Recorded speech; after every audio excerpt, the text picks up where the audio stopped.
Hey everyone, back at it again here with the Ag Uncensored podcast with your host, me, Nathan Faleide. And today I have another longtime colleague that I've known for quite some time. I don't know offhand when we first met, Aaron, but I got Aaron Hutchinson here. He's been a part of many, I'll just say, intricate layers of precision ag and ag tech over the last few decades, and has done some really interesting things. So been a part of, like I said, a lot of parts, from normal row crop to specialty crop to working with large corporates to individual farmers, and on the tech side, and even been in the government side of things even. So Aaron, thanks for being here. And I guess to start off, as always, tell everyone a little bit about yourself and what you do and what you've done.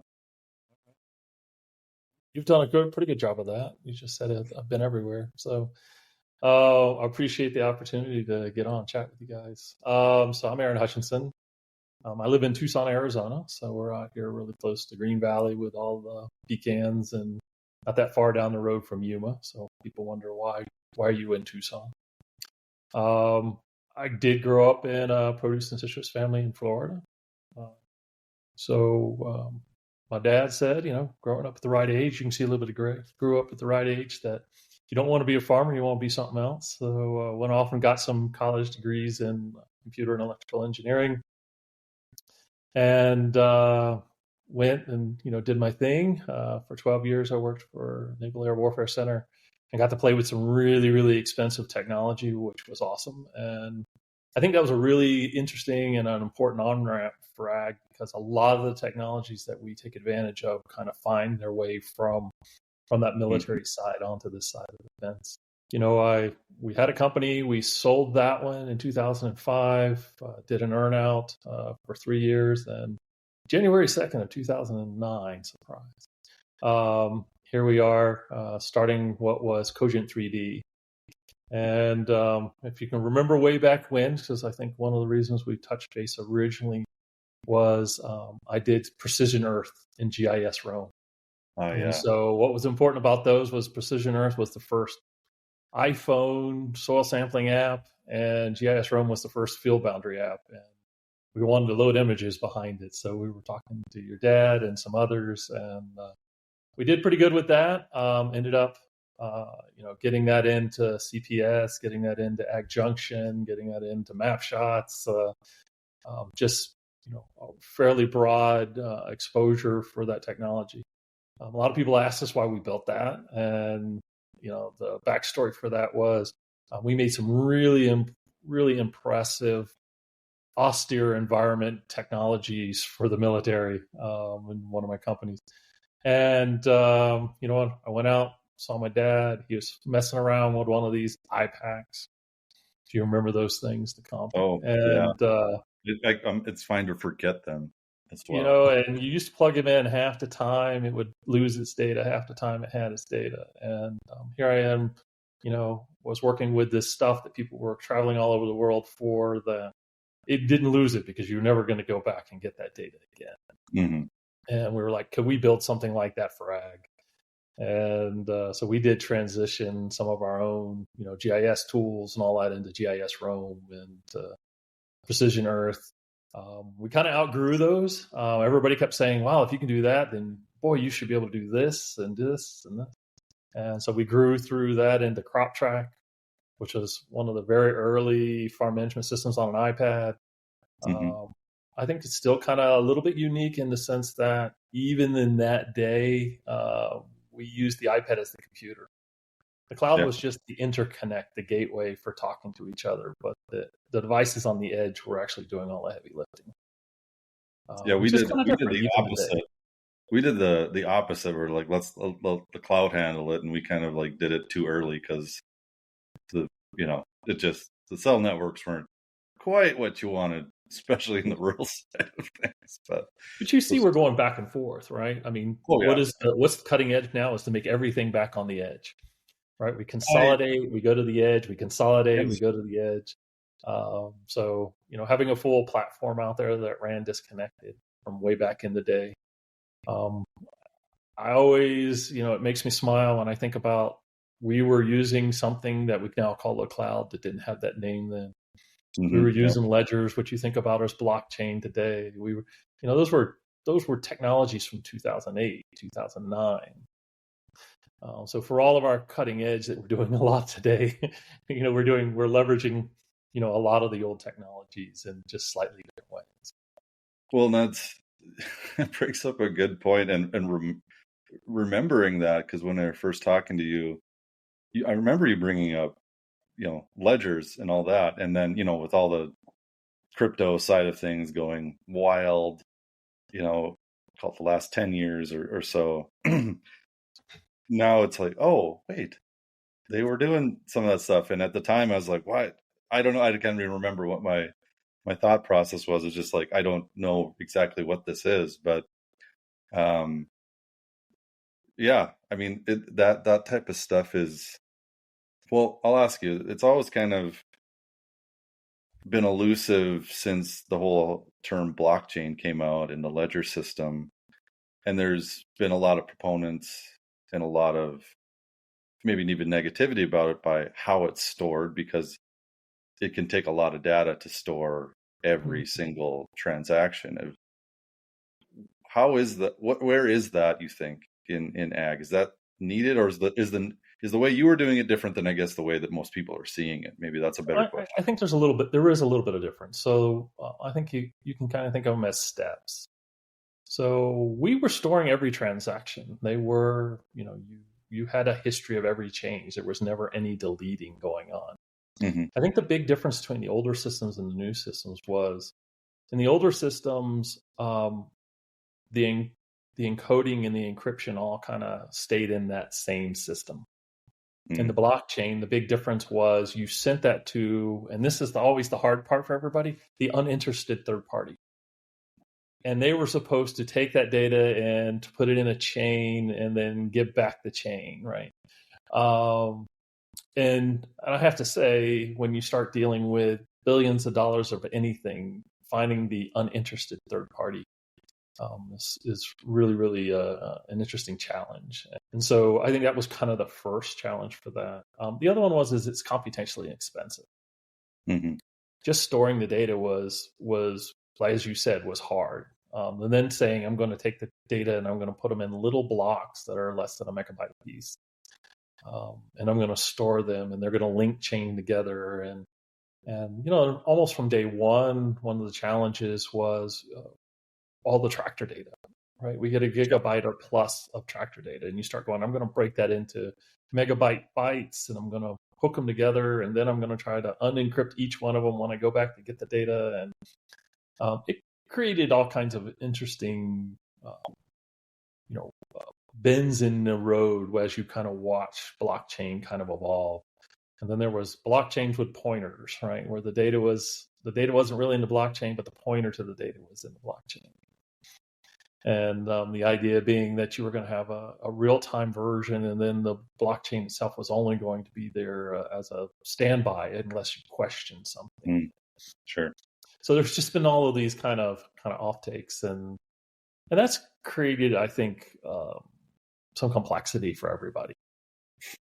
Who's going to pay for the encoding, the storage, and all of that? And I think it goes a little bit counter to the entire conversation about sharing, the farmer and their concern about sharing their data, because all of a sudden, for it to go on this blockchain, I have to share it. Yeah. Right. This is no question about it. I have to hand it all to somebody. He has to key it up, and that. Yeah, then you got the political battle, an emotional battle of it all, and then, well, you like you said, you have to get all these other people in play to change and do store things different method. And as we all know, in ag in general, but especially, definitely the tech side, is getting people to change their old ways in ag is just inherently one of the toughest things to do, unless you come out with something new and groundbreaking that just kind of can disrupt the market, Roundup ready type stuff, things like that just everyone has to take heed on when you're talking about data and saying, well, now you got to store all this data that you've done in a different way and be more open about it. Plus, you have to have new types of people that understand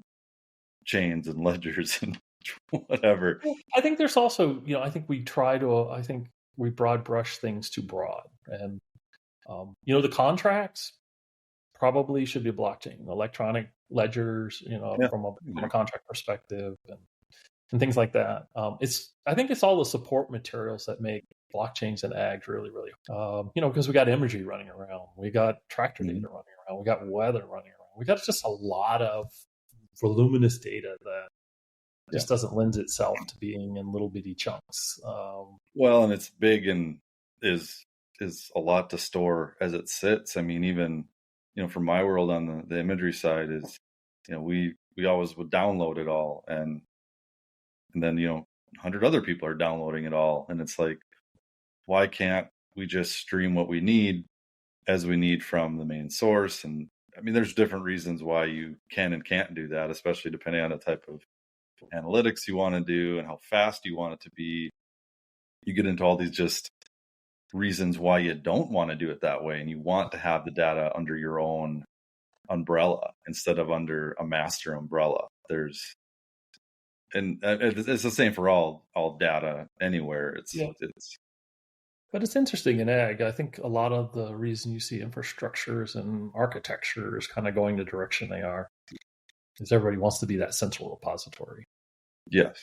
Right. And so you see the large groupings of companies kind of being merged into one giant company, or you see, universal ingesters, but no universal sharers, right? Modules on them. Those are all kind of into this, right? I need all this data, and once I have it, I can do something with it. Mm-hmm. I had somebody say to me, and I thought it was a good analogy. All this data is kind of like an apple. It's really good on the first day, and it becomes less and less valuable, and almost becomes unusable. Could be reconstituted, right? You could reconstitute it into something else, but reality is it's no longer kind of an apple the way you think about an apple. And I think enough of us farm know that as things kind of move through states, they go from valuable states to less valuable states to almost giveaway states, right? And because we're trying to get every penny, because we work in a world where a fifth of a cent, an eighth of a cent on a bushel, or it starts turning out to be real money. Mm-hmm. But I think some of our challenges with data is exactly that same challenge with an apple. I have it, I put it in the safe. It's it's there, it's safe. But if it's not being used in a more timely manner, then it's probably not. It's not worth as much as it was the day you got it. Well, yeah, tractor data from, let's say, 2014, while in the moment was wanted for at least that year, maybe for fuel usage or something or whatever. Who cares about it now? Like, I don't care about it.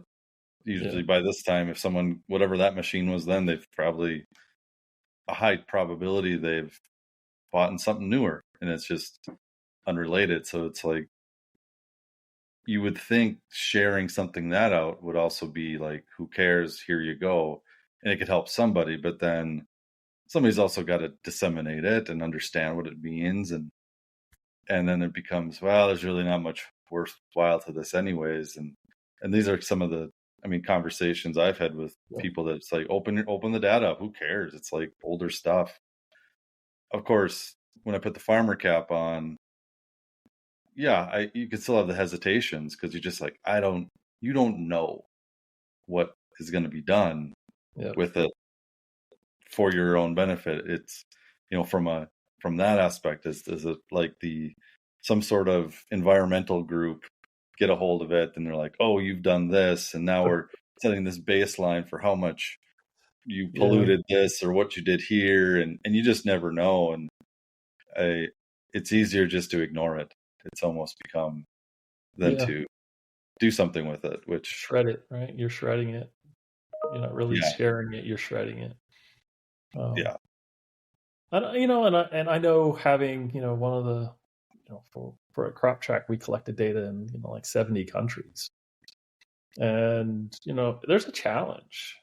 The data is in all kinds of forms. It's in all kinds of units. It's in all kinds of levels of calibration, or the lack thereof.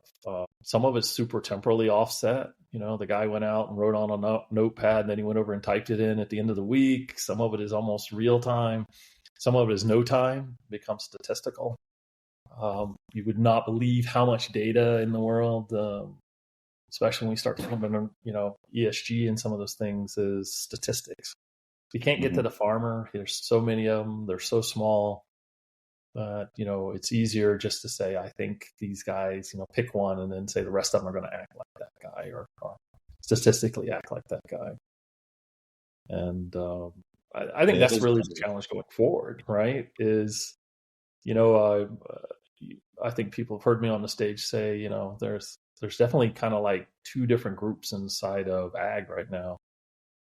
There's the really large, super progressive kind of guys, and then there's everybody else. And yeah, the USDA stuff in February was a real eye opener for me. 88% of the farmers, almost 2.2 million farmers in the U.S. alone, we're making between $60,000 and $80,000 a year. And you're going like, wow, AgTech software on average is about $25,000, $26,000 a year to get a 5% return. Am I going to really give up half my income to get a 5%? Yeah, I've known inherently some of those numbers that they put out for just other things I've seen over the years. I've just generally known the ratios, and they change naturally a little bit.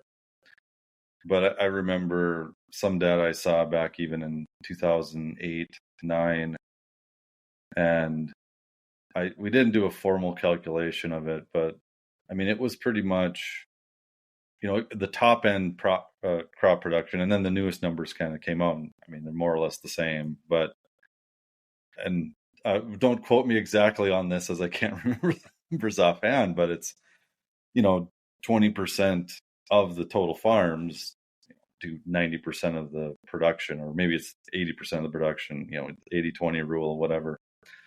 But then of that 20%, really, when you actually break it down, especially when they're looking at gross margins and all that, there's like 10,000 farmers that do like 50% of all production in the entire country. And Canada's really no different. Other countries aren't much different. And then it leads us to, we kind of fight over the same people, and all these people have, put their total addressable markets like, oh, at the very least, some have been like, okay, there's 250,000 farms, so 200,000 farms that do like 80% of the production. Okay. That's quite a few considering everything. Yeah. But in reality, most 80% of those don't really inherently care much about different ag technologies, for different reasons, a lot of different reasons, or some are playing with it in certain aspects. So then it's like, I got maybe 10, 20, 30,000 people that are, at best, that I can go after. And you have an entire industry that has raised, billions of dollars going after. So there's, there's, what was in January? Wild. It was 8,300 was the number. It's like 8,300 is what I heard was the number of people kind of actively in AgTech. And the numbers I'll use the USDA one that says, there's 360,000 farmers that are above $500,000 a year. Mm-hmm. So you think about probably 6% of that is really the kind of the numbers you've been talking about. And so we got 8,300 people chasing 360,000 farmers, and we want them to all be unicorns. It statistically just sounds hard, right? So I think that is what's going to change the world a little bit. I think everybody keeps thinking about carbon and water and nitrogen, and those farmers aren't farming a lot of land, right? They're still in the 88%. There's still a significant amount of the property is there. Mm-hmm. And if they're not using super cutting edge technology or some sort of advanced technologies, then they're not helping. What is 6% of the farmers who are growing a lot of food, but they're not doing it on a lot of acres? All the water is still being used by 10 million people growing coffee in Colombia, or 40 million people growing some rice in Vietnam. We need to make them smarter too, right? At the end of the day. Yeah. So it's almost like there needs to be a branch in investment and VCs, which is building technologies for the purposes of bringing them up a little bit, helping the cause, Yes. the larger cause. If you believe in the larger cause, save the world kind of thing, then everybody needs to row. You just can't have most people just sitting in the boat. Well, yeah, we concentrate so much on, modern. To your point, it's weird. We focus so much on modern farms becoming more modern and futuristic. Yet most farmers around the world are, subsistent farmers, women, or in different countries, and nothing has changed. I mean, almost nothing, very little has changed in their world for, you could say, even millennia in some cases. Oh, it's a lot. And it's like, you don't need much to just enhance their world by, double, triple, quadruple, 10x their production, their financial, what they can get. Yep. It's literally, in some cases, it's pennies that can help them. It is. When you go and you look at a lot of these families, or in the U.S., maybe not so much. There are, don't get me wrong, there are people who are active farmers and starving at the same time, but that's not uncommon in a lot of parts of the world. That the guy growing food for others is only eating one meal a day himself. Mm-hmm. And we know from advanced agricultural practices that if we plant on the right day, we can affect things by 5 and 10%. If we do certain things at certain times, we can have doing the same activity, just doing them at the right day instead of the wrong day, could have measurable effect on the bottom, at the end result of everything they're doing. And it's like, how do you get something into these people's hands that allows them to have that benefit from all the knowledge of the rest of everything that's kind of going on in the world? And I think some of it is we need to invest there. There's a lot of digital technology. It doesn't have to be the state of the art. It could be last year's, but we figured out how to make it for 10 cents instead of 10,000. Well, there's stuff 20 years old that they can use too. So one of the things that, so me and Aaron Megenheim and Talmior have a new company that we started. It's really about marketing, trying to get all of the data. So, we sit around a lot of times and we hear people talk about, we're going to use AI to solve this, or machine learning to solve that. And then you go, but the data to do that is missing. So how are you going to do that? Well, we're going to synthetically generate it from what? We're going to correct the data we have using what, right? And so you have this kind of, we need the data before we can get the data. We can get really, really smart. And one of the things that we identified over the years from us running around the world was that same problem. A lot of the low-end guys are not collecting any data. They're not sharing it. It's being lost in tier 2, tier 3 aggregations, right? Commingling on a super scale. And so how do you change that? And I love, and I wish I had it sitting on my desk. If I was thinking ahead, I would have. I got to spend some time in Thailand last year. And one of the things I saw there was the weather for these guys was 50 kilometers away. And in some cases on the other side of a hill. So for all intents and purposes, they had no weather. And so, how do you change that? And you say, well, I could bring in a satellite, maybe I could do some things. One of the things we found was a weather meter that you hold in your hand, you push one button on, landed is $90. With the idea that every community, don't even have to be every farmer, every community could have one of these. Doesn't matter where you are in the world, and you can go out. The guy goes out every day or three times a day and takes a weather measure. Think how much better the world would be for them now that they had like reasonable weather, and and you applied that to all the fancy models we have, which aren't really that expensive to operate, to create that same change, right? We could have a ripple and change, and I see that as kind of the next generation of what you're going to see a lot of people doing, because we were talking about 8,000 people chasing 360,000. Well, as I remember as a little kid, it was the joke. I wish I could make something for $1 so I could sell it to 1 million people so I could be a millionaire. Oh, sure. Yeah. Right. So now we're talking about, can we make something that costs $50 or $100 and sell it to 800 million people around the world? And so I think the dynamics, the TAM,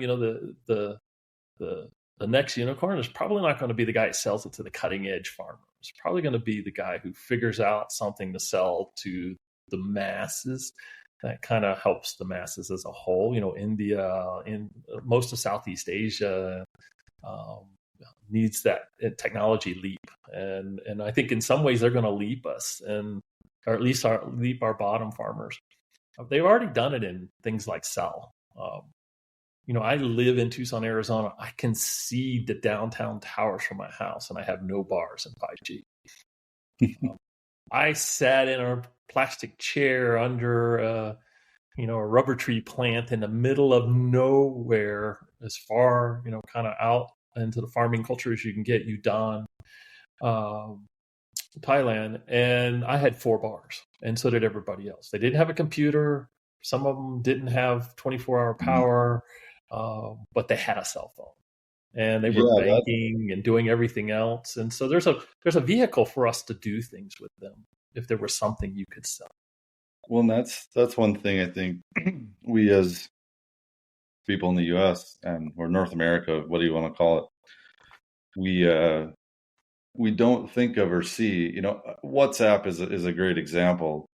Like, no one in the U.S. uses it, unless you're using it to connect to somebody else in another country, but everyone else uses it. And that's why it's huge, and why, Facebook bought it for such a crazy amount at the time. It seemed crazy, but of course it's turned out to probably be, pretty smart. It's almost no one here really cared or thought, yet it became such a big thing and valuable for the rest of the world. And sometimes we get caught here, at least, just thinking of our own world, especially in ag and technology. It's like, oh, the biggest, all the people I follow see when at Commodity Classic, John Deere comes out with their big brand new tractor, and it's like, oh my God, this will change the game. And I'm sitting here like, it's just a higher horsepower tractor. It helps. Like, there's 1,000 farmers in this world that will buy that. Maybe 2,000. Like, great. Cool. That's great for them and for John Deere. It's like, what do you create that can solve problems for 1 million people throughout the world? But yeah, maybe you're not going to get the $1,000 per 2,000. And so much software too has been built, and what you guys would charge, or what we have, or others, by the acre, this, it just gets, in a sense, farmers are starting to almost like sift through it and be like, yeah, why is that software, why is this data cost 4 times here, and it's, a fourth of the price in Australia, or way cheaper in India. And so they then don't care, they don't use it. And because they've been able to, because of the systems in place, they've been able to farm the way they had to farm. They've been following the rules. They have their back end guarantees through whatever, say crop insurance or whatever. And it's like we can't help them anymore with technology. It's like we've limited, we got the 20% ish, and the rest will just trickle the way they do because they just will. And it's like, have we just exhausted ourselves in tech in North America for the most part, where you see a downturn in, investing, and, every time you have these up and downs in the markets, it just screws everything up. To your point, should we just go somewhere else and concentrate more? You don't even have to go anywhere else. You think about it. If there's 2.2 million farmers that are in that, represent that 80%, which represent, a significant amount of the land holdings as well. I mean, what if there were products for them, truly products for them? I think you would probably end up with a different type of business, right? Because all of a sudden, the one I like to think about is Simply Safe. You used to go to ADT and you bought a security system, and it's a lot like Ag is still today. They brought you a camera, they brought you these things and those things, and a specialty guy came out and with fancy tools, and he had to drill 9-inch holes in your wall and all kinds of things to run wires so that you could have something that kind of worked sometimes and not all worked all the time. The thing that worked the most was the sign in the yard.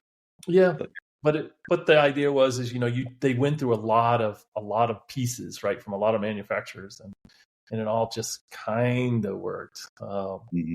And then leap forward. Now you can go to any Walmart or almost any big box store and roll in and get a white box, and you take it home.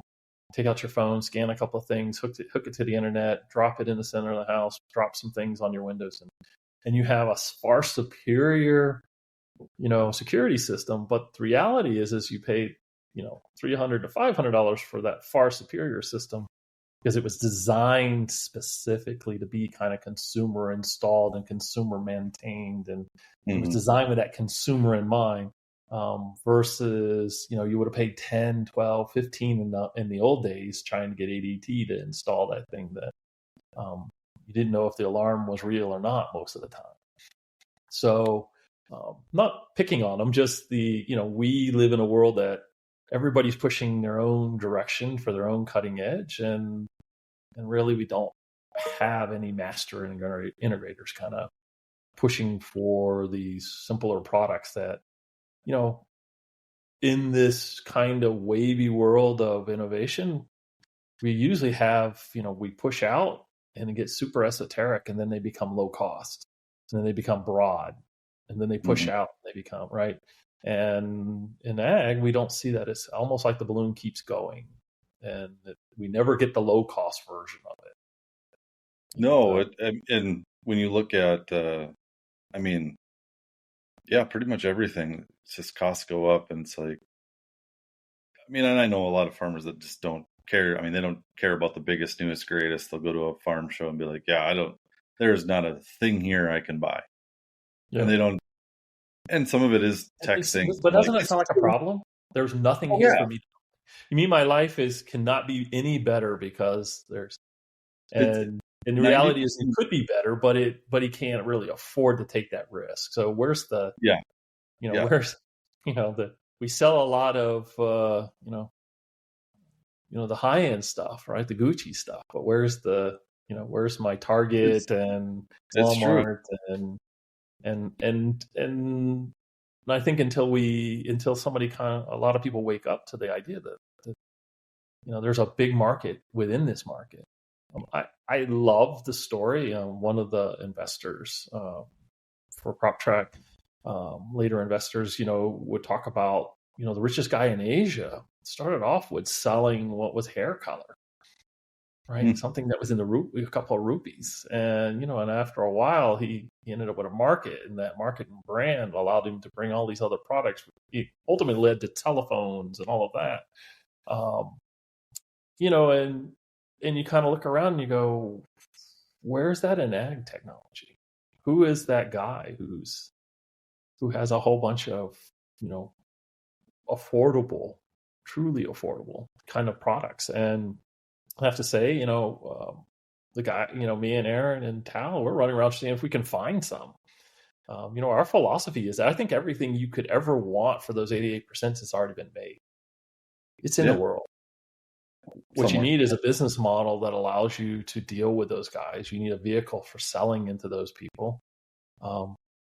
And, you don't expect a bespoke experience when you go down to 7-Eleven and get your sandwich, right?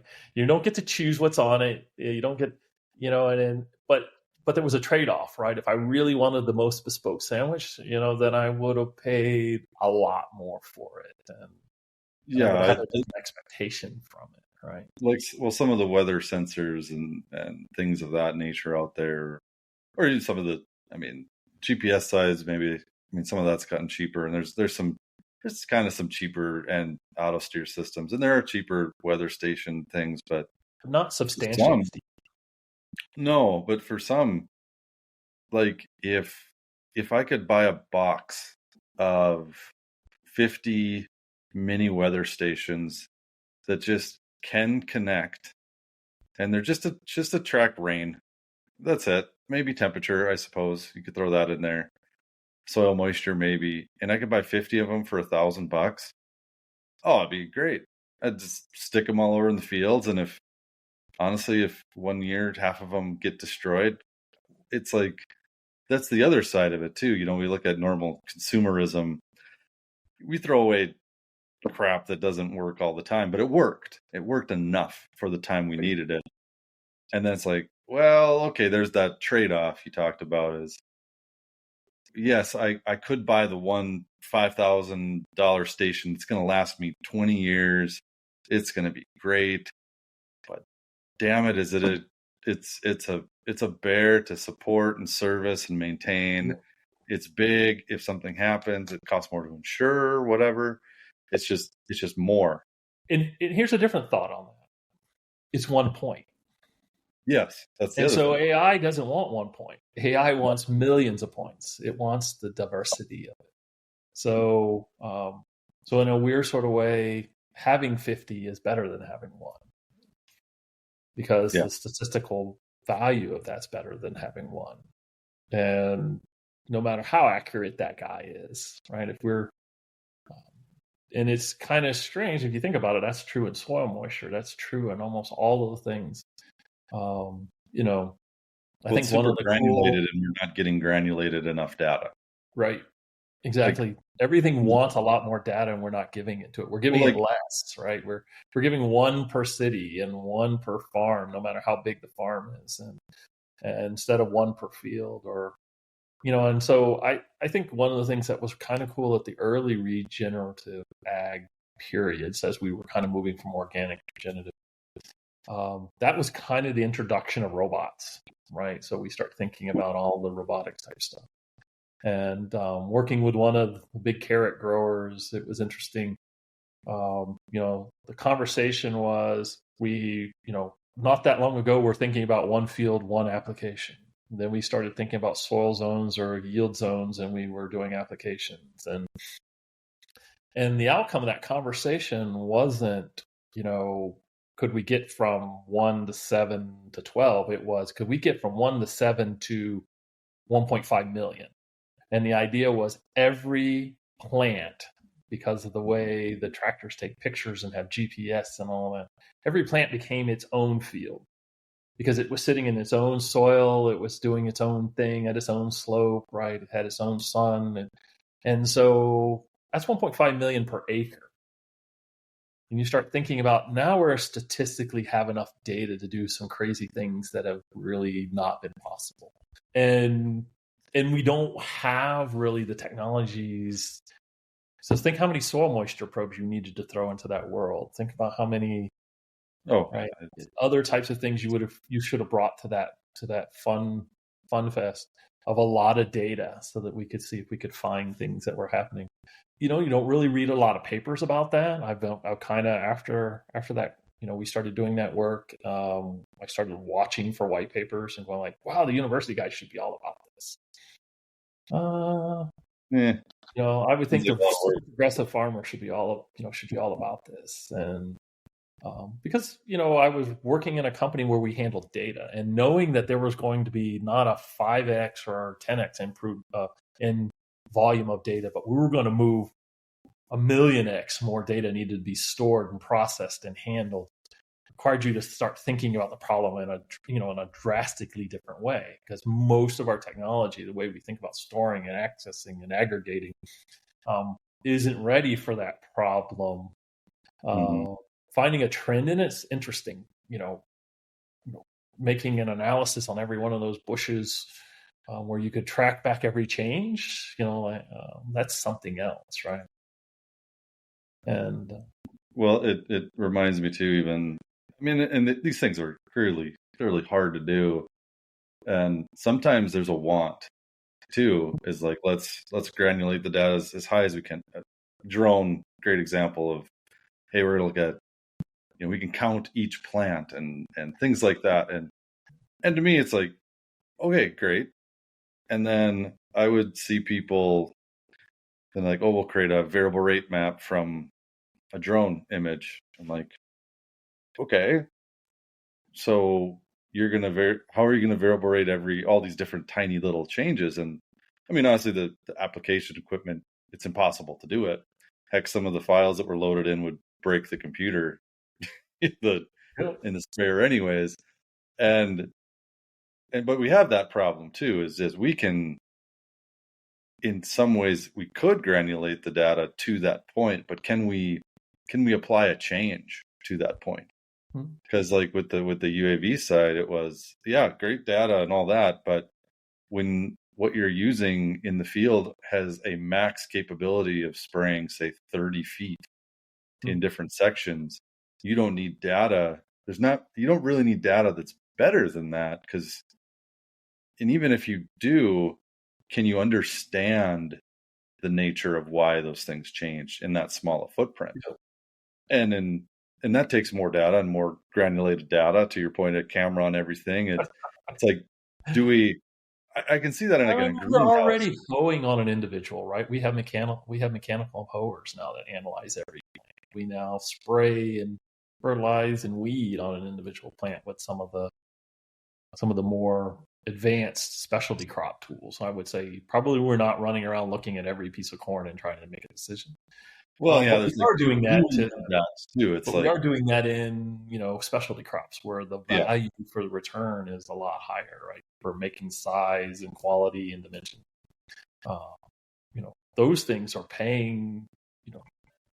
That's why you have a see and spray. That's why you have, right. Those are down to individual plants. So technology is pushing forward, and it's getting yet more expensive for that guy, and he gets to save more and spend more, and that gets further and further from the guys at the bottom.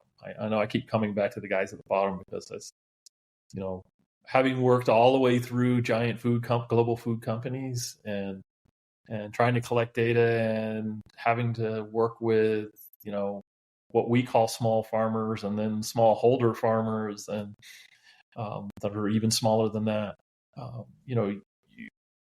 You see just like, wow, if we could just dribble a little bit of this high tech on these guys, Well, and I think of this way, changing the world. Yeah, and I think in this way too, and maybe there's good and bad to this. As some people from the specialty side I've been seeing talking about it more, is with just a little bit of increase in the way things are done to match pretty much what has been done in, say, California or other high specialty crops in other countries. They only need a little bit more of a stepping stone for then the companies to say, we're going to switch most of our production from, say, California to Peru or whatever other country. Yeah, because and then you get cheaper labor.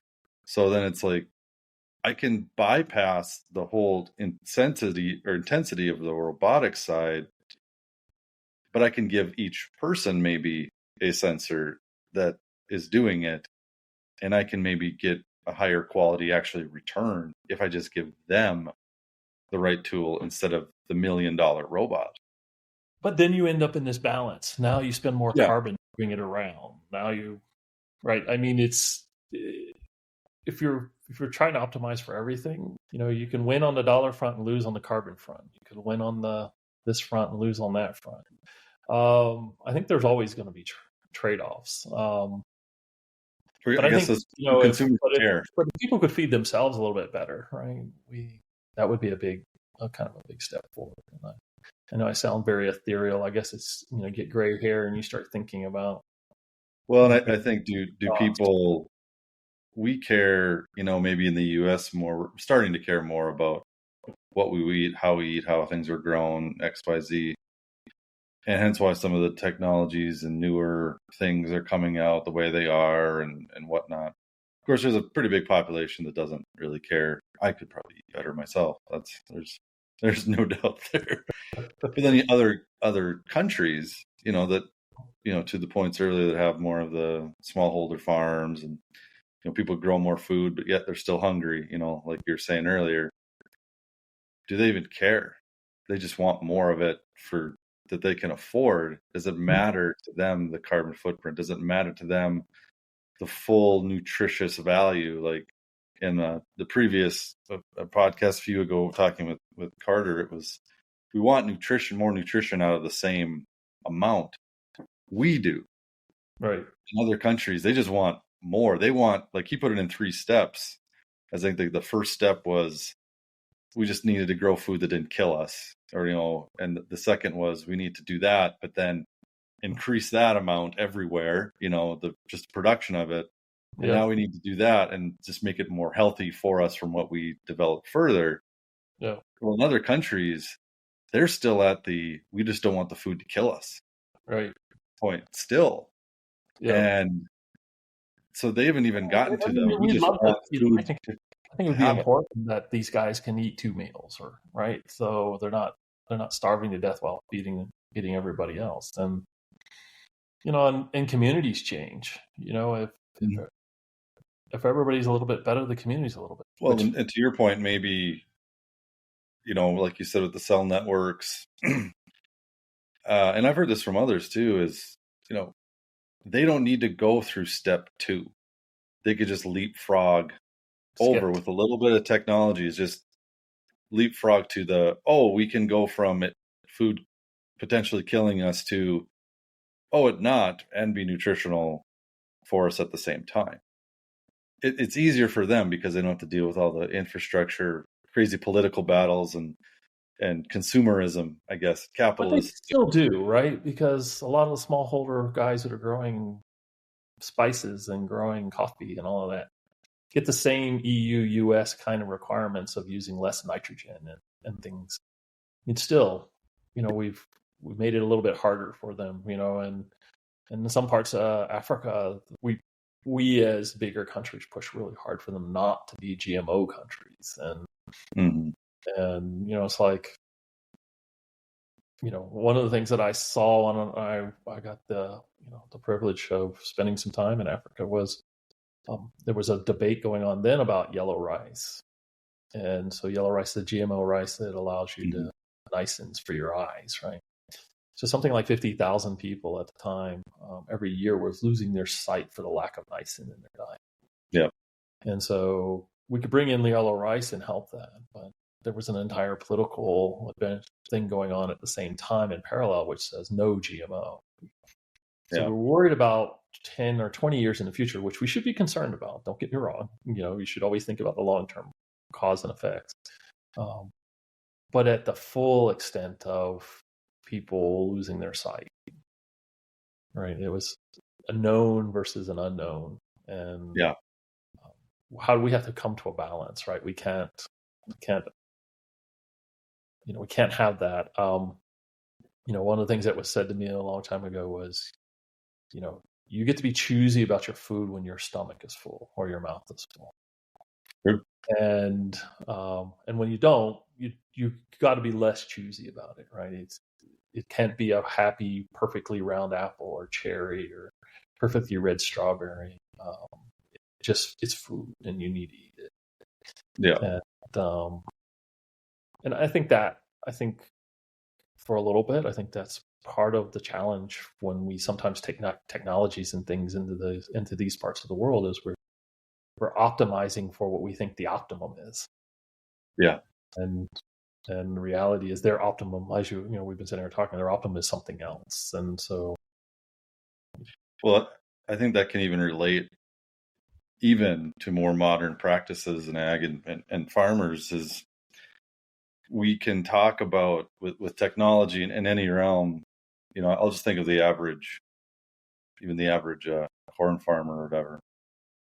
You can push all these technologies that'll make it better and better this, better that, higher this, these pictures, whatever. But most of that is pushed after the crop has already been planted or it's already done. It's like when you're in the moment of actually doing it, if these things aren't super seamless and just work the way they're supposed to, they just want to get it in the ground. They just want to get it there. And that can happen. I think that same mindset can happen anywhere mm-hmm. in the world, even if you're using, maybe a cheaper, newer sensor that can help them, is in the moment. Sometimes, if that just doesn't work perfectly, if it has to work the way it's supposed to, otherwise it's like, oh, go back to square one. The way I know, it's like, I just got to get this stuff in the ground because it's got to grow. There's a rain coming. There's XYZ happening. And sometimes technology gets in the way of just how things are just done, just to get from point A to point B, because some outside influence that you can't control created, a problem. Or just a leap. You were talking about leaps. There's a big push to, kind of change how soil sampling is changing. And there's a lot of companies mm-hmm. around the world pushing for that change. And, one of the questions that kind of come to your mind is, okay, I probably put this thing in the ground. It came back. It gave me an answer. Does that answer mean anything relative to what I've been doing for the last 20 years? Mm-hmm. Is it scaled to match kind of the same expectations I would have gotten if somebody else had given me the NPK value for that? So there's this backwards compatibility of data that needs to kind of happen as well. And I think software guys get that because we have to move customers from our last version to our new version. A lot of times you don't worry about your tractor being backwards compatible or something else. And you don't think about your soil lab having to be backwards compatible or your next generation weather station being backwards compatible. But the reality is for people to kind of move from one place to the next, they need this backward compatibility conversation, right? To make things kind of be distorted just enough so that they can kind of go, oh, that's what that means in my world. And as they get more exposure to it, then they can kind of be exposed to the entirely new version of it. Yeah. Well, I think we almost have that problem with AI right now with all the LLMs and stuff. It's like, oh crap, this can do this, but can it transfer into the software that I know, into the old process I know that makes it a little better? And I mean, even the program we're on right now doing this podcast, it still has some of those newer things to help transcribe and bring all the notes together and all that, which is great because I'm not going to read through a 90-page transcript and try to do all that. So it's like, but people would do that. People would go through each little clip and then write it down. It's like, well, now it takes literally 10 seconds for a button push, but it's still in the same format that you're used to. Yep. But it's a great. And I can tell you, the guy who made the software wasn't thinking that. He was thinking about what the next one. Having been a software guy, you're always kind of like, I want the new UI, I want the new next thing, and if you do that, then you abandon your customer at every turn, and you end up with less customers. In a weird sort of way, the thing that you're trying not to happen is the thing that kind of happens to you.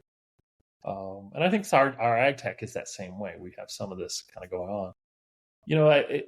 At the end, ESG is such a big deal at the top. We now handle it like financing for publicly traded companies. So the data has to exist.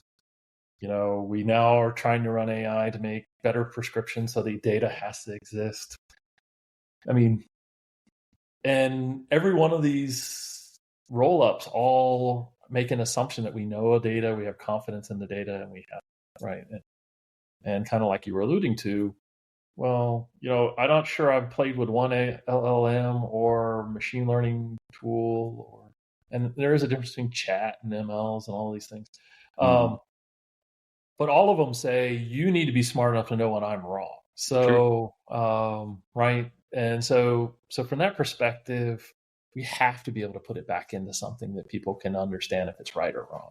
Because if it's always just kind of you beat, out off the edge, then, the year of over fertilizing that, kills your farm for the rest of its history is on the horizon. Um, Mm-hmm. by no other fault than the machine hallucinated in some way. And That's how they take over. They're just that's how they take over. Well, yeah. maybe that's how they take over. I think being a tech guy, I get asked a lot. What do I think of AI? Which AI do you use? And I was like, I use like 7 of them, depending on what I'm trying to do. But at the end of the day, I think of them as assistants more than I think of them as leaders. They're a good grad student. Yeah. They're a good intern. They're somebody who brings, does the labor for me so that I can spend more time doing creative or in-depth analysis. And Yeah. I think when we skip that, we're skipping a really important part of the value creation they could do for us. Well, I think a lot of people freak out too on the AI side. It's like, I'll take my job here or there, and yeah, I mean, some of that is the case. I get that, but then, in my mindset, I think it is, well, that just proves, like, I mean, there's been jobs for the beginning of time that something else has taken over it. The wheel took over someone's job. I'm Tractor. sorry. The Yeah, tractor. the tractor took over There's a someone's job. great book out there about the about the tractor and how it was supposed to revolutionize and how long it took it to be adopted. And yeah, and it took the job away from the horse. Well, I don't think the horse was that angry about that takeover. And then, and maybe we as humans on some of it, like for some of the jobs it overtakes, we shouldn't really be that. We almost shouldn't be that mad about it, because here, a great example, maybe a call center. Like, call centers are just they're getting decimated by online, things. Even I went to I don't know if it was McDonald's. It's not somebody online anymore. I mean, before it was someone in the window, in the second window. Then it became someone online somewhere that was doing that introduction and putting in the food somewhere else, just not in person. Now it's just some LLM that understands the McDonald's menu better than any human being could possibly understand it in a moment's notice, and it does it. And then I think it's like, and someone's like, "Oh, it took this job." It's like, who wants that job? Do you right. really want that? Does the world want that type of job for that person? It really shouldn't. That job that is taking there is maybe one more person. It's probably making the same amount that could work at a daycare that will pay the same or maybe more and can help grow a child's mind or something, because there's a shortage there. Or it could be another nurse that we don't have in the world because we're short there. There's a lot of jobs that are needed. Humans are Well, there's needed a to whole do bunch of jobs you don't even know exist yet. that And too. There's the other computer things that showed up, and all of a sudden there was a computer salesman or a repairman, and there was, so we don't even know what the job's going to be. You're starting to see some. There are people now who have companies. You can send them data. They train their people to recognize your pests or your bugs, or they recognize. And because it takes human person to train the models to do what they do, and the more data you can put into them, the better they run. So now, if I want to train him to do anything, I have to go train him to do something, and it takes a person. So now there's these bridge companies who just bridge data between, the real world and the digital world, and put little tags on them, and put a confidence value on the answer. It seems very mechanical, but some of those require, if you're in pharmaceutical, you still got to have a PhD to understand the molecular structure. Oh, if you're the guy, who's doing the pest, then you need to be able to, you need to be able to be trained to expect these pests and these kind of plants. And so the skills are still high, but their application is maybe a little bit different. Well, like on the medical side, my wife works in that field, and she's always been, charting is awful because you went through 20 patients and then chart through all these things and spending all this time. And honestly, a lot of time you don't get paid for it. Extra charting. You stay up later hours. And that'll deter people away from actually doing certain jobs because the amount of charting is so big. It's like, well, and I know that people are working on it, but the medical side gets weird on training data and what can be shared or not because things. So it gets a little complicated. Yeah. But that's a job that no one should have. That should just, I'm talking to this patient. All of that is being put in the right formats because it honestly, in that world, and this can work I could say in things in ag too, it's so easy for a person to also chart what they're doing incorrectly, which then misinterprets what that data is needed to train other things. So if there is, say, an AI assistant, say in the medical world, you don't necessarily want to train off of some of that data that a human put in because the likelihood is something is off or wrong or wasn't in the same progression of stack of how it thinks through the question and how it's written down is different. You can't train anything to make anyone's job better, and then we're just stuck to the same crap. So I think it can be used to fill in the data consistently more, but then you need the data consistently to get out the right answer. That's kind of my thinking process around it. I could be wrong. I don't know. No, you need more consistent data. You need higher frequency, more consistent data. In chat, I think a lot of people forget that, we've been using ML and some form of AI since the 50s. Yeah. And, only thing really chat did was it brought about a different way of interacting with it. Before you kind of got the large language model kind of chat interfaces, it was programming, and it was esoteric programming. You went to school to be a machine learning guy, and you learned how to write your routines and everything in that way. And chat kind of turned it into a text message, which everybody felt really comfortable with, right? A large percentage of the people were using text messages. I think the next generation is probably going to be the real change that. So you hear about multimodal. So multimodal is this idea that it does more than it can interact with you in more than one way. And so the next big leap is this idea that I could hold up a video, it could video me and try to do some interpretation. But the one that excites me the most is I talk, I have a conversation, and you start going, well, how is that really, any different than anything kind of going on today? And I can remember going all the way back to that original soil sampling tool and the guy going, do I really got to type it in? Can I just talk to this thing? Right. And you start saying, I'm walking a field. It knows where I'm at. It starts asking me questions about my corn because it knows what the growth stage is at this moment, how many GDDs have been pulled down. And I just start having conversations. Hey, go look over here. Stop there. Count how many whiteflies you see. I need you to do that a couple more times. All of a sudden, the age conversation that we always have about, older people don't want to use technology because it's unapproachable. Conversation becomes it comes over by itself. This interrupting you to kind of remind you of something. Hey, you got really close to that well. You want to go over there and check on it. Right? I mean, it becomes a higher order assistant for you in your ear, in your conversation.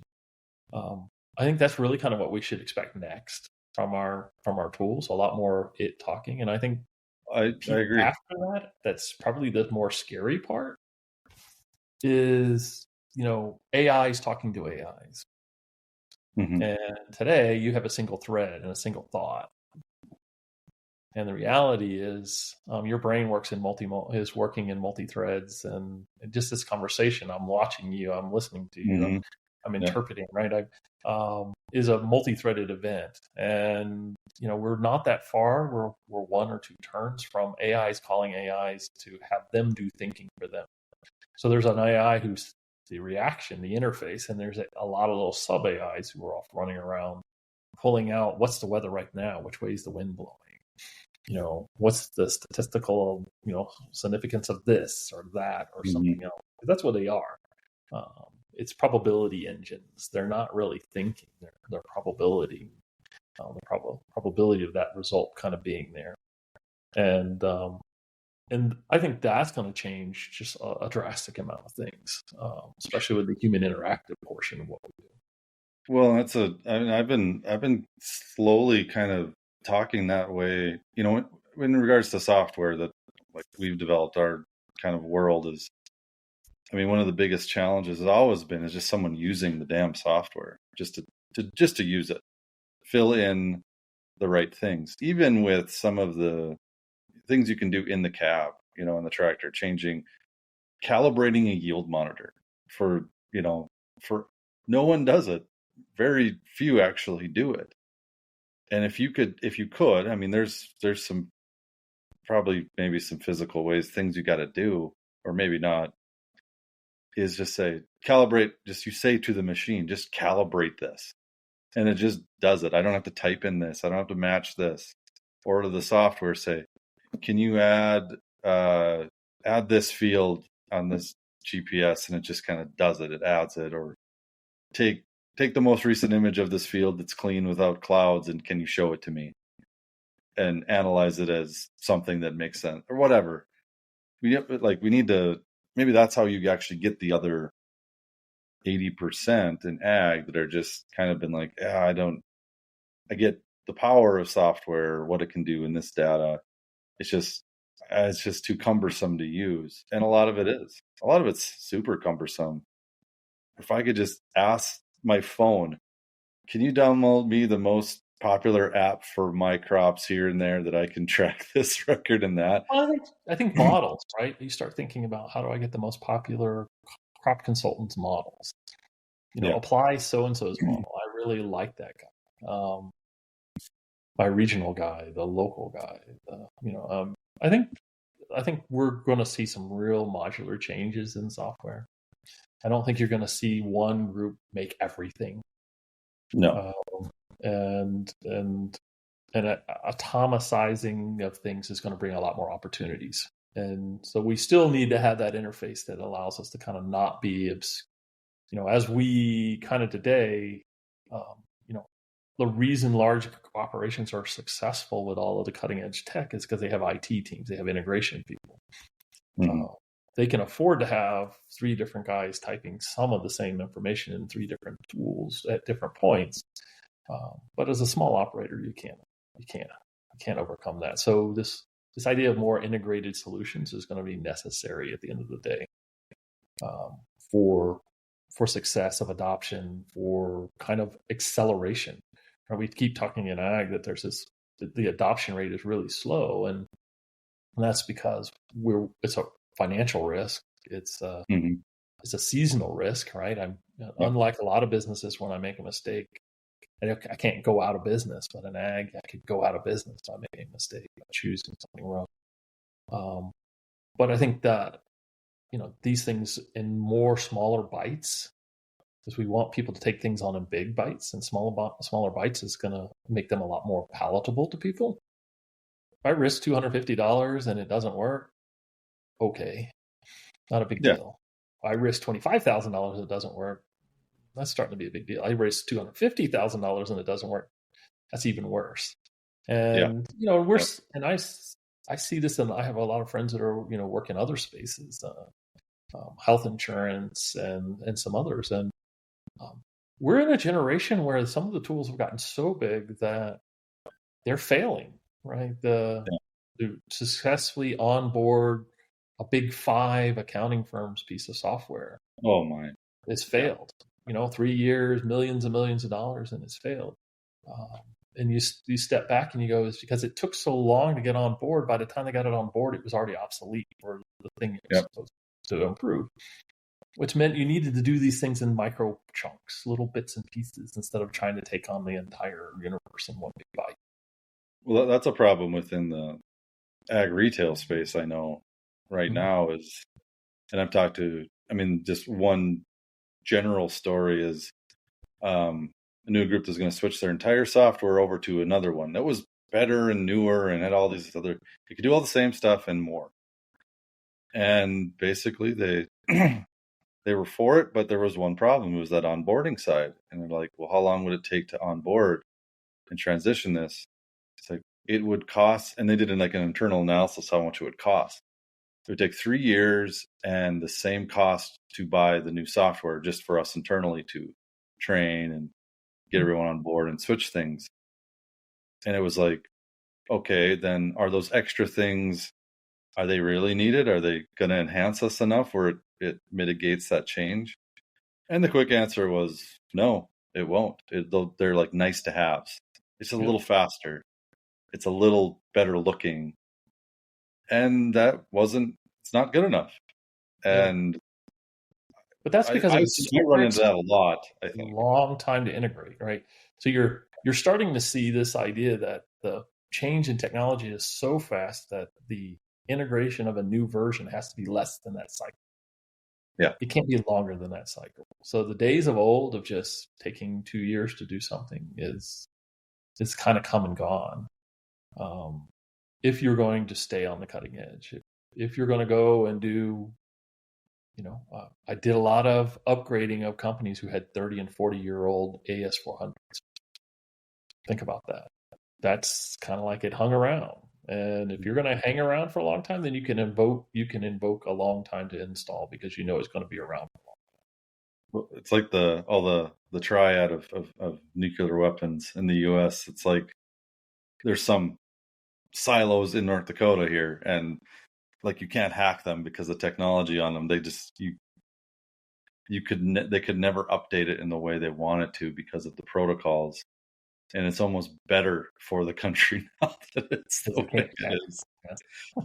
Although it's not too, because there's like, when we were talking earlier, before we started on here, there's probably like 4 people in this world that like actually know how to fix that type of stuff if something breaks or whatever that is. They make a lot of money for it, right? Oh yeah, but you get to this different type of obsolescence. It's like, oh, sure, when you're in like the middle of the cycle of the software or hardware, it's like, oh yeah, there's a decent amount of people that know how to fix this. And I even look at older vehicles or cars or tractors, like, oh yeah, there's still a good amount. But then I'll go to like the local steam thresher show. There's like 10 people that know how to operate and fix any of that stuff, even though everybody could do it back in the day. It's like, we're already getting to that point with some even semi-modern equipment.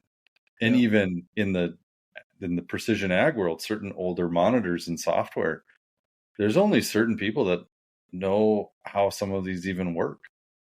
Some of the first GPS things that are still out there and working and whatnot. And it's a fun thing. But you can see that, your software can get too old. You can't be compatible with all the new standards, all the new protocols. The big push that I love to read, and one of the big things I'm reading right now is quantum mechanics. And you go, so why? Well, they're talking about imaging, they're talking about communications, they're talking about, and the one that kind of I'm spending a lot of time digging into is there's a whole series of quantum sensors that can see into the soil. So they're using them to find oil. They're using them to find minerals, and the technology is super expensive and large today. But you can already see in a PTE the light sensor, which is a quantum sensor, right? You put it out in your field, and you can, that thing is dirt cheap. You can go on Amazon today, and for $30, you can buy a quantum sensor that's been optimized for that. And I think what we're going to see is we're going to see a whole different set of answers coming from these things because they're different technologies, because they're totally different technologies being quantum mechanics. But your software is not going to be compatible with it. the answer is never going, having a spend state is never going to make sense to somebody who doesn't know what that is. Mm-hmm. And so where's a new job? Somebody who writes pieces of software that goes between the quantum things and the old things and this and that. So, I think, at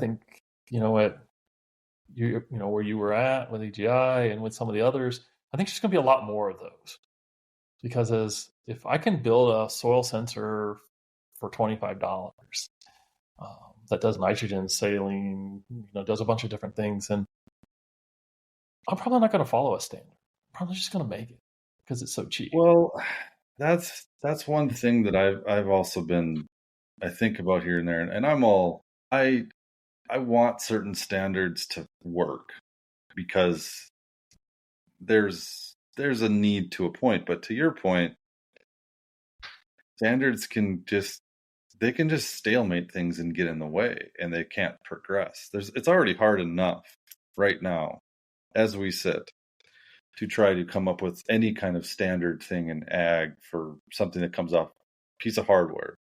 Okay, it's this crop, this, these speed, whatever, because John Deere's got something proprietary, CNH does, AGCO, you go down the line, all the sensors, they all have something little proprietary. And then it's like, how do you fit that into a standard?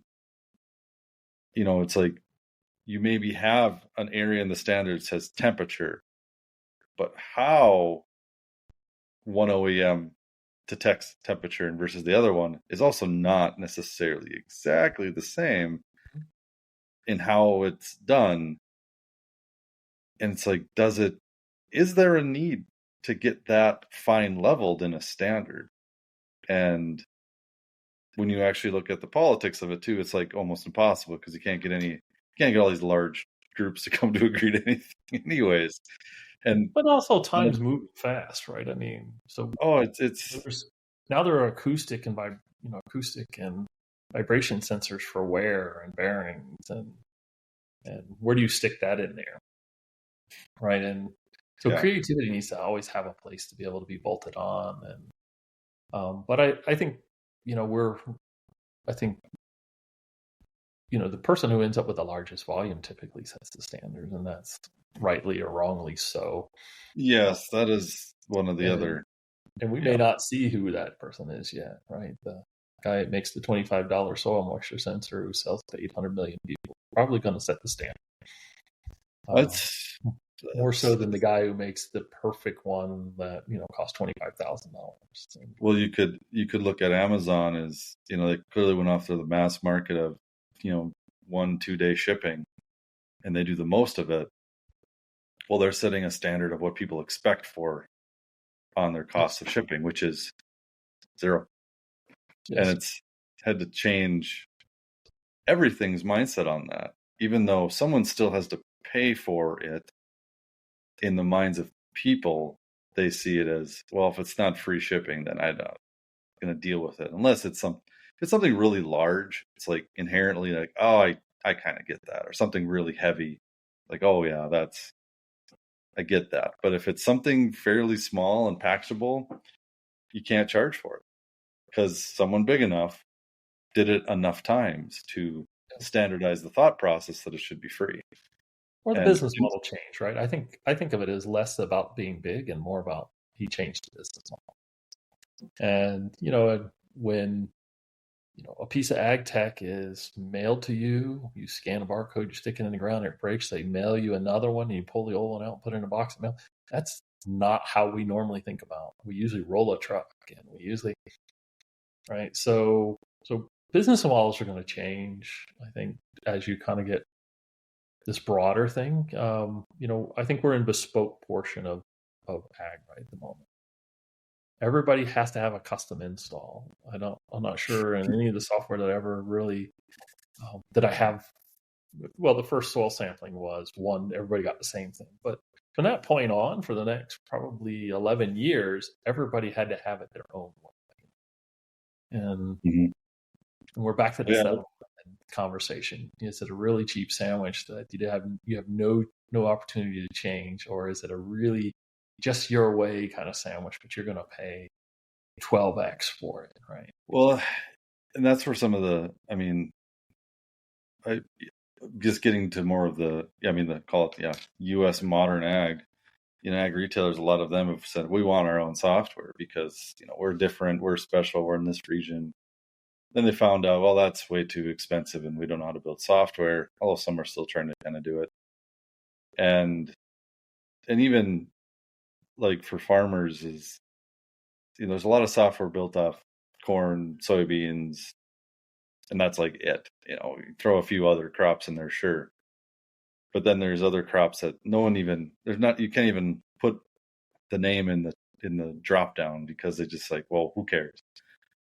And, is there a need for a more modularized way to do these where it's using the same base? And I don't know, that's all those things are hard, but then maybe you can ask an AI model within that software, can you just change this area of code kind of for me? You just got to change this, and this. And it creates it automatically creates that. It's kind of a copy and paste, but then it kind of formulates a way to make it unique. That'd be kind of interesting. I think. Well, can you make it standards and unique don't kind of go together. Oh no, very much right. not so. So you're in this. What I put in, what do I know of it? How much confidence do I have in it? And, so those two concepts are really, we have never really hit the mass market. Really, if you look, there's just not a mass market out there for a lot of beyond, probably Kempson seeds. Everything else is super kind of small, niche products. And it's not like small guys are inefficient and large guys are super efficient. I had the privilege of working with some people that, estimates were off by plus or minus 25%. You think about what that means when you're trying to hedge or trade or market desk something. That's a lot. And the guy who wins the largest bushels per, is hardly ever a big guy. He's always kind of the smaller, right? When you go to the commodity classics, it's, Jim Bob over here with his 1,200 acres just threw down, a 460 or something. And you're just like, whoa, that's impressive. So they can follow it. They can do all of it. It's just, Well, yeah, some of the smaller, I've seen insanely efficient large operations and insanely inefficient large operations. And I would say there's more. I've found it, at least in traditional farming, or if you want to call it grain farming or whatever, in at least the U.S. and Canada, is there's almost like a perception of what they feel efficiency is. And then a smaller farmer, they have a different feeling of what efficiency means. To some, it's more financial. To some, it's more productivity. To some, it's more yield. To some, it's more, I have all of my debt paid. There's also a different form of efficiency for different people. And I can see myself that way. And I know what I'm not efficient at. And if I'm okay with that, then it's like I can get to the next day. But if I know the things I need to be efficient at, which right now are, I need to be really efficient at dealing with 3 little kids and getting them to where they need to be and where they don't need to be. It's like, if I'm good there, the rest will kind of fit in place where I need to. And then I can deal with the next thing next. Yeah. Not try to be overly perfectionist. And of course, that's where the standard side kind of maybe comes into it. It's like we're asking for perfection in standards. We're asking for consistency. I'm not saying we're asking for that. Yeah. Right. I think we're asking for consistency. We're saying, do whatever it is you're going to do, but when you write it down this way. Yeah.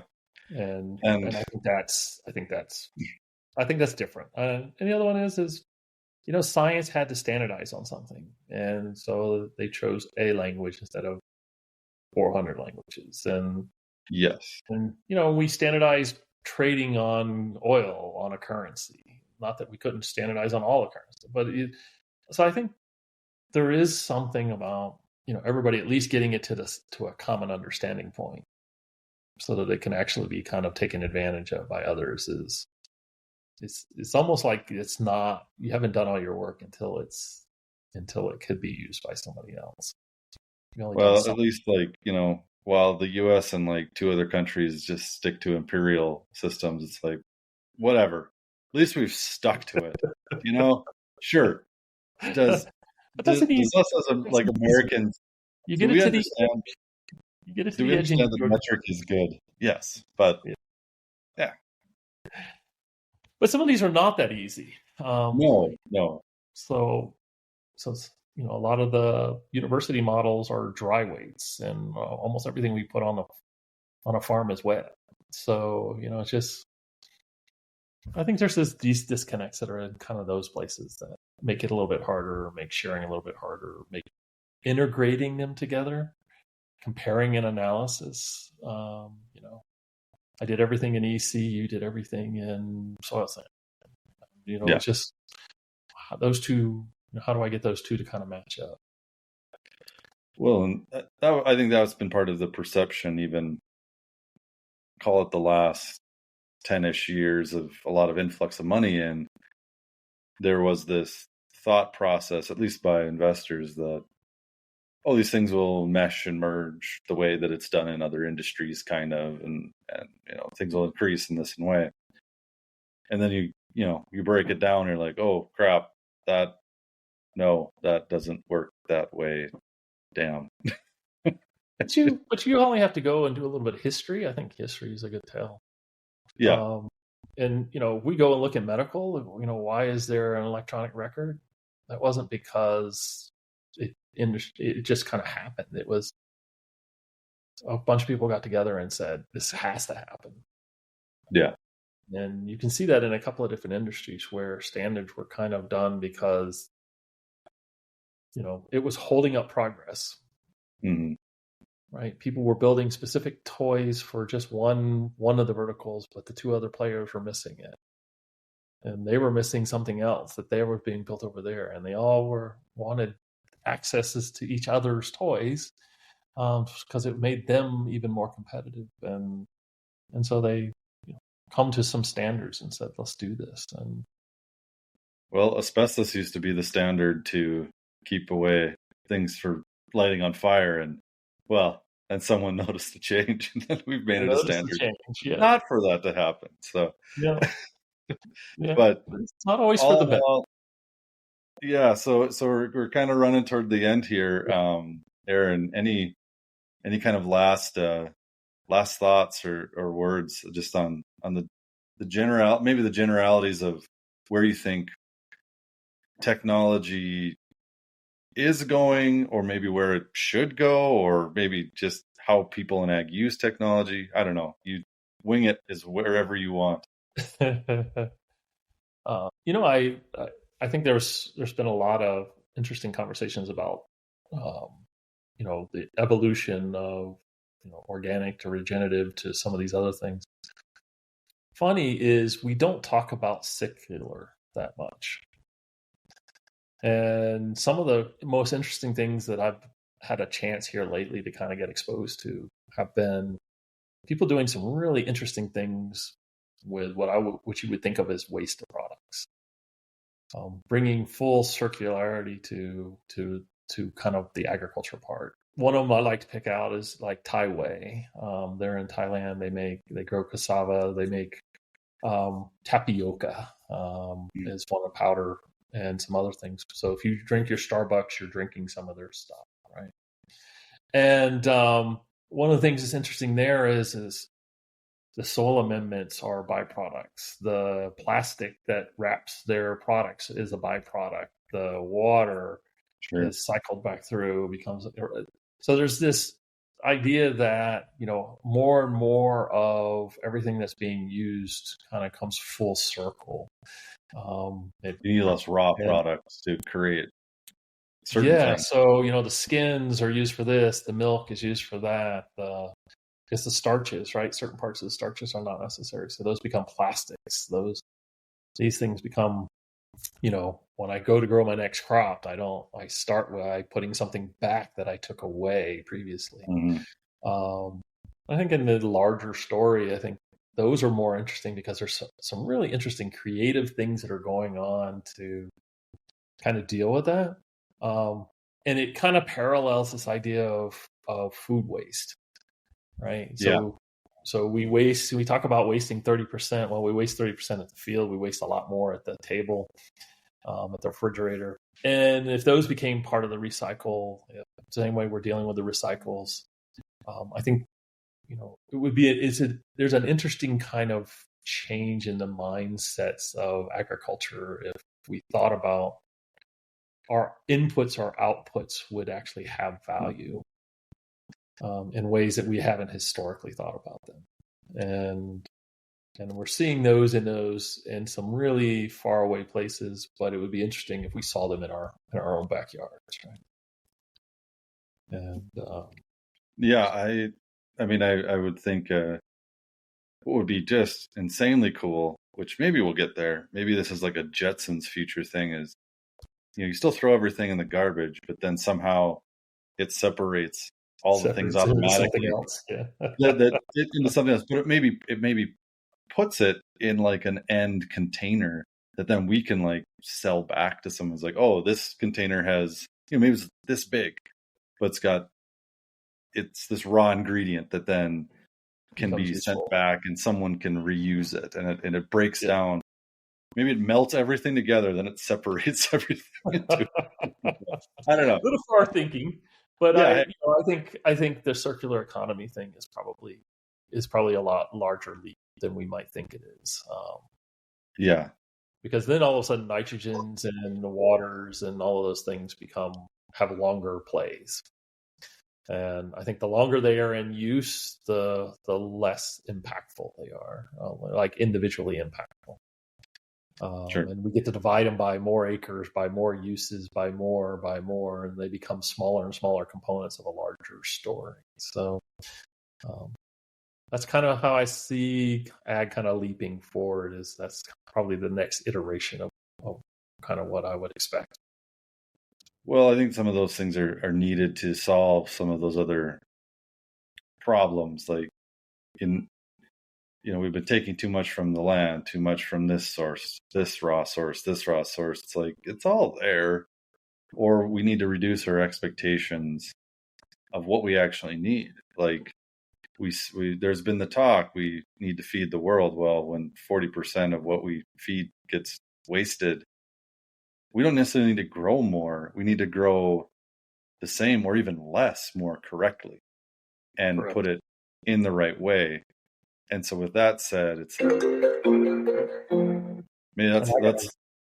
got to run myself.